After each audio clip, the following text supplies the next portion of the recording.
अस्सलाम वालेकुम सामीन। 3 ज़िलक़ाइदा और 24 मई है। ख़बर का उन्वान है जमीयत उलमा का इत्तिहाद फ़िलहाल शोसे से ज़्यादा कुछ नहीं है।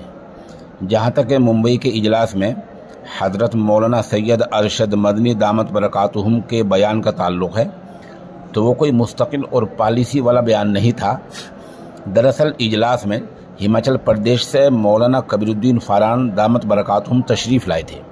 उन्होंने इस मतलब की एक पर्ची स्टेज पर भेजी थी, उसी का जवाब हज़रत मौलाना ने दिया है जो अपनी जगह दुरुस्त है। दोनों जमीयतें अपनी अपनी सतह पर ठीक काम कर रही हैं।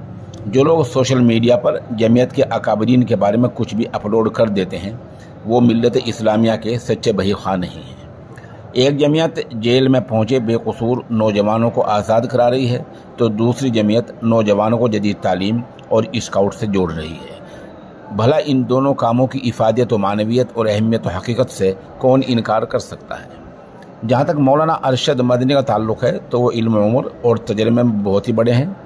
दारुल उलूम देवबंद में हदीस शरीफ पढ़ाते हैं। पिछले दिनों रामलीला मैदान में घर वापसी के ताल्लुक़ से जो संजीदा जवाब उन्होंने दिया वो हर शख्स के बस की बात नहीं है। मौलाना का ये बड़ापन और ये इल्म और ये तजर्बा सभी मानते हैं, इसका कोई इनकार नहीं करता है। मौलाना महमूद मदनी मददुल आली दूसरे मैदान में है, वो भी ज़रूरी है। मौलाना सियासत का ख्याल रखते हैं, बहुत सारे काम ऐसे करते हैं जिनका हमें इल्म भी नहीं होता। अभी हाल ही में उनकी जमीयत ने तुर्की में बड़ा काम किया है।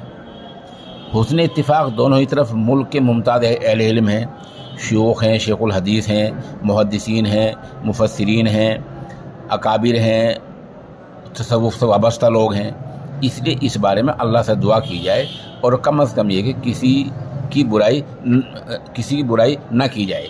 अपने बस में कोई बात नहीं है तो उसमें चुप रहने में फ़ायदा है। सोशल मीडिया पर बिला वजह के उसके ख़िलाफ़ डालना और ऐसी बातें करना ये मुनासिब नहीं है।